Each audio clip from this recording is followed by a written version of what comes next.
Hello students, welcome to my wave physics class. Next question. The equivalent capacity of two capacitors in series is 3 microfarad and in parallel is 16 microfarad. Their individual capacities are. Question हमारा यहाँ पे कर रहा है कि दो capacitor है और उस दोनों कैपेसिटर को जब सीरीज में जो है वो कंबाइन किया जा रहा है उस समय इसका जो इक्विवेलेंट आ रहा है वह हमारा आ जा रहा है C1 into C2 by C1 plus C2 equal to 3 microfarad. और जब इसी दोनों कैपेसिटर को जब आपस में जो है वह पैरेलल में कंबाइन किया जा रहा है उस समय जो इसका इक्विवेलेंट आ जा रहा है वह आ जा रहा है C1 plus C2 equal to 16 microfarad. Okay, तो हमको जो है जो इंडिविजुअल कैपेसिटर है उसका कैपेसिटेंस वैल्यू C1 का हमको निकालना है और C2 का जो है वह वैल्यू निकालना है। तो सॉल्यूशन में हम यहाँ पे देखेंगे सबसे पहले जब हमारा सीरीज में कंबाइन होता है तो उस समय हमारा जो है वह वैल्यू जो दिया है वह है 3 माइक्रोफैराड। ओके, और यहाँ पे जब पैरेलल में है जिसका C1 प्लस C2 कह सकते हैं वह 16 माइक्रोफैराड है। तो इस C1 प्लस C2 को जो है जो वैल्यू यहाँ पे हमारा दिया है 16 माइक्रोफैराड उसको अगर हम यहाँ पे पुट कर देते हैं तो हमारे पास जो वैल्यू आ जाएगा वह आ जाएगा C1 इंटू C2 बाय 16 और इक्वल टू जो है वह 3 है माइक्रोफैराड। ओके, ये हो जाएगा C1 C2 इक्वल टू 16 3 जा 48 माइक्रोफैराड। ओके, अब यहाँ पे हम देख रहे हैं जब C1 और C2 का वैल्यू हमारा निकल गया है तो क्या हम यहाँ से जो है C2 का अगर हम वैल्यू निकाल लेंगे यहाँ पर C1 plus C2 equal to जो है 16 माइक्रोफैराड है, यहाँ से अगर हम C2 निकाल लेते हैं तो ये हो जाता है 16 माइनस C1।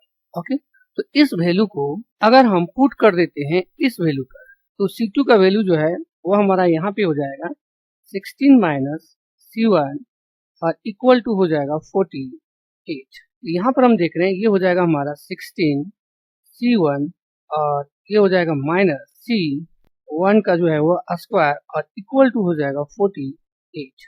यहाँ पर हम क्या करेंगे 16 C1 माइनस C स्क्वायर 1 और इसको अगर हम इधर ले आते हैं तो ये आ जाता है हमारा 48 इक्वल टू 0। यहाँ पर हमारा एक इक्वेशन बन जाता है और वह इक्वेशन हमारा बन जाएगा जैसे यहाँ हो जाएगा अगर हम इसको इधर ले आते हैं तो प्लस में हम कर देते हैं C स्क्वायर 1 तो ये हो जाएगा हमारा माइनस में 16 C1 ये हो जाएगा हमारा 48 प्लस ओके इक्वल टू 0। तो यहाँ पर हमारा आगे जो है इसको हम सॉल्व करेंगे। ये हो जाएगा C स्क्वायर 1 तो यहाँ पर हम देख रहे हैं 16 C1 है और यहाँ पर 48 है। ओके, यहाँ हो जाएगा हमारा माइनस 12 C1 और ये हो जाएगा minus 4 C1 plus 48 equal to जो है वह 0 हो जाएगा। ओके, अब यहाँ से हम इस दोनों को कॉमन ले लेंगे तो ये हो जाएगा C1 कॉमन तो C1 माइनस ये हो जाएगा 12 और यहाँ पर हो जाएगा माइनस इसका अगर हम 4 कॉमन ले लेते हैं तो ये आ जाता है C1 और यहाँ पर हो जाएगा हमारा माइनस 12 इक्वल टू 0।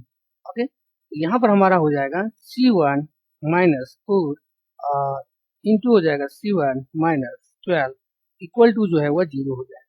तो यहाँ से हम निकाल लेंगे C1 का जो वैल्यू आ जाएगा जब इसको हम इक्वेटिंग करेंगे तो यहाँ पर हो जाएगा C1 इक्वल टू 4।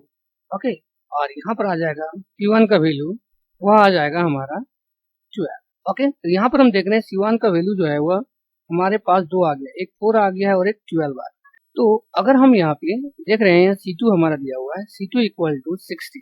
ओके, तो यहाँ से अगर हम C1 का वैल्यू अगर पुट कर देते हैं यहाँ पर 12 ओके तो ये हमारा जो C2 निकल जाएगा वो हमारा निकल जाएगा 4 की जो है वो बराबर हो जाएगा। ओके, अगर हम इसका ले लेते हैं तो यहाँ पर जो हमारा C2 का वैल्यू आ जाएगा वो आ जाएगा 16 माइनस और ये हो जाएगा 4 तो ये हो जाएगा हमारा 12। तो यहाँ पर हम देखेंगे अगर हम C1 लेते हैं यहाँ पर 4 तो हमारा जो C2 का वैल्यू आ जाता है वह 12 आ जाता है और अगर यहाँ पे हम C1 12 लेते हैं तो यहाँ पर जो हमारा C2 का वैल्यू आ जाता है वो आ जाता है 4। ओके, तो इसका मतलब हम यहाँ पे कह सकते हैं कि जो हमारा ऑप्शन यहाँ पे दिया हुआ है ऑप्शन में देख रहे हैं हमारा 12 और 4 ये जो ऑप्शन है वो हमारा यहाँ पे करेक्ट होगा। ओके, तो हम यहाँ पे कह सकते हैं कि C1 का जो वैल्यू लिया गया है वो हमारा 12 है और C2 का वैल्यू जो लिया गया है वो 4। ओके, तो ये हो जाएगा हमारा इस क्वेश्चन का जो है वह answer. Okay, thank you all of you.